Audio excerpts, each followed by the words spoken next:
उसने कहा कि अगर ये पवित्र आत्मा तुम्हारे अंदर है और जो गैर भाषा पवित्र आत्मा के वरदान अगर तुम्हारे अंदर है, तो अगर तुम गैर भाषा बोलोगे तो तुम उन्नति का कारण बनोगे। लेकिन जो गैर भाषा में बातें करता है वो अपनी उन्नति करता है, प्राण की, शरीर की, आत्मा की। अगर आप गैर भाषा बोलते हो तो बाइबल बताती है आप अपनी उन्नति करते हो, अपने शरीर की, प्राण की, सोल की, अपनी आत्मा की आप उन्नति करते हो। आपको नहीं मालूम आपके बिजनेस में कौन आपको धोखा दे रहे हैं। आपका बेस्ट फ्रेंड है या आपका बेस्ट एनिमी, आपको मालूम नहीं। गैर भाषा उसे एक्सपोज करती है। गैर भाषा में बोलना उस व्यक्ति को जाहिर करता है। परमेश्वर सब कुछ जाहिर नहीं करता, कुछ चीजों को वो रख छोड़ता है न्याय के लिए, पर वो जाहिर करता है बहुत सी चीजों को। आपके पास गैर भाषा नहीं है, आप 90% पीछे हो। अगर आप बेस्ट भी दोगे अपनी लाइफ का तो भी 10% होगा वो। अगर आप बेस्ट भी करोगे अपनी लाइफ से, बेस्ट भी दोगे प्रभु को, तो वो 10% होगा। अगर आप पूरा पेपर भी करोगे तो आपके 10 नंबर आएंगे, अगर आपके पास गैर भाषा नहीं है तो। एक बंदा बेचैन होकर उठा रात को, उसे मालूम नहीं था वो बेचैन क्यों है। उसने गैर भाषा में प्रेयर करनी शुरू की। उसे होली स्पिरिट ने गैर भाषा दी हुई थी। वो गैर भाषा में प्रार्थना कर रहे हैं, प्रेयर कर रहे हैं। 1 घंटे बाद वो बेचैनी 2 घंटे बाद खत्म हो गई, वो सो गया। थोड़े दिन बाद उसका सगा भाई उसे मिलने के लिए आया। उसने बताया क्या कि भाई कैसे हो गया। उसने कहा कि एक दिन मेरे को रात को अटैक हो गया था और मैं मर गया था। मुझे हॉस्पिटल लेके जा रहे थे और मेरा प्राण मुझसे निकल रहा था, मुझे मालूम था मैं मर रहा हूं। कहता पता नहीं एकदम से क्या हुआ कि मेरी बॉडी में गर्मी आनी शुरू हो गई और मैं ठीक हो गया। और डॉक्टर ने कंफर्म किया ये हार्ट अटैक था, मेजर हार्ट अटैक।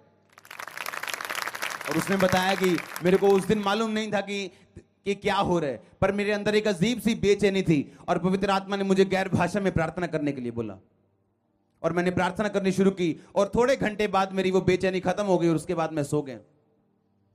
उसने बताया कि मैं प्रार्थना कर रहा था गैर भाषा में, मेरे को मालूम नहीं था करना क्या है, लेकिन गैर भाषा में प्रार्थना, बाइबल कहती है परमेश्वर आपके मुंह से उन लोगों के लिए उन विषयों से प्रार्थना करवाता है जो आपका दिमाग नहीं जान सकता, ना समझ सकता है, क्योंकि आपको पता ही नहीं कि दुनिया में आपके पीछे क्या हो रहा है।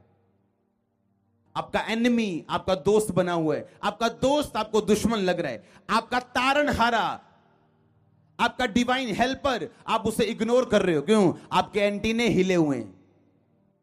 जब आत्मिक एंटीने हिले हुए हैं तो लाइफ की पिक्चर खराब है और पूरी तरह से क्लियर नहीं आ रही। और टीवी देखने में बोलते हैं ना मजा नहीं आ रहा, क्योंकि पिक्चर क्लियर नहीं है। अगर आप दिन में 6 घंटे प्रार्थना करते हैं, 5 घंटे से ज्यादा प्रार्थना आपकी गैर भाषा में होनी चाहिए।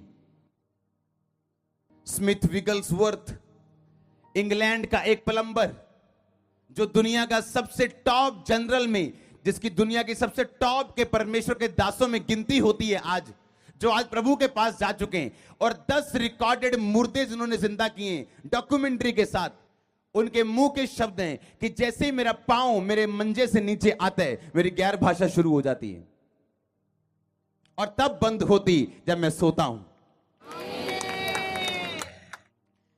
क्योंकि गैर भाषा बोलने में आपको बताने की जरूरत नहीं, आप गैर भाषा बोल रहे हो। आप अपने काम में खड़े हो, आप ड्राइविंग कर रहे हो, आप खाना पका रहे हो और आपकी जीभ के नीचे आप गैर भाषा बोल रहे हो। और जैसे ही आप गैर भाषा बोल रहे हो, परमेश्वर एक बर्थ, एक जन्म आपके अंदर देता है उन चीजों को जिन्हें आप समझ जाते हो कि ये मेरे दिमाग की उपज नहीं, ये होली स्पिरिट ने मुझे करने के लिए बोला है। कुछ चीजें आपके अंदर आपका दिमाग भेजते हैं जो सफल हो सकती हैं, असफल भी हो सकती हैं, पर जो होली स्पिरिट आपके अंदर उपजाएगा वो कभी असफल नहीं होगा। लोग आपको कभी असफल होता नहीं देखेंगे अगर वो होली स्पिरिट ने उपजाया है तो।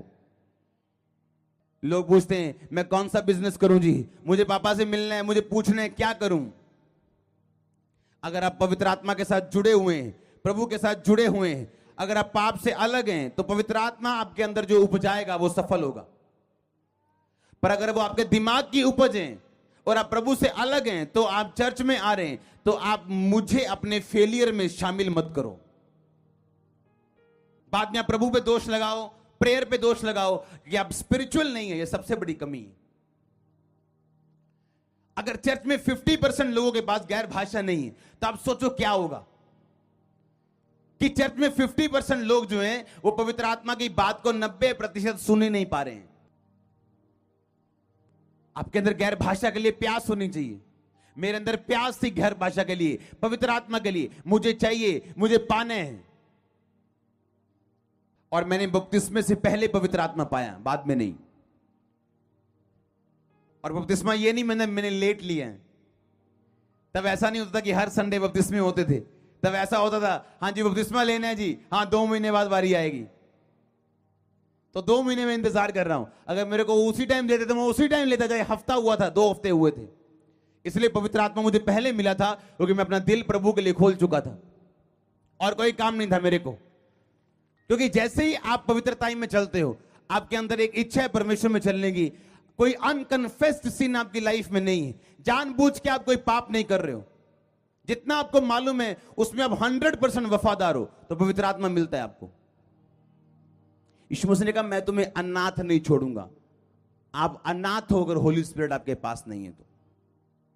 अनाथ बंदे की लाइफ, जब वो सुबह उठते हैं, उसकी मम्मी उसे उठाने नहीं आती, उसका बाप उसकी सुरक्षा नहीं करते हैं। वो अपनी मम्मी खुद है, खुद खाना बनाता है, अपनी सुरक्षा खुद है, क्योंकि अपना ध्यान आप रखते हैं। और उसको पूछ के देखो उसकी जिंदगी कैसी है।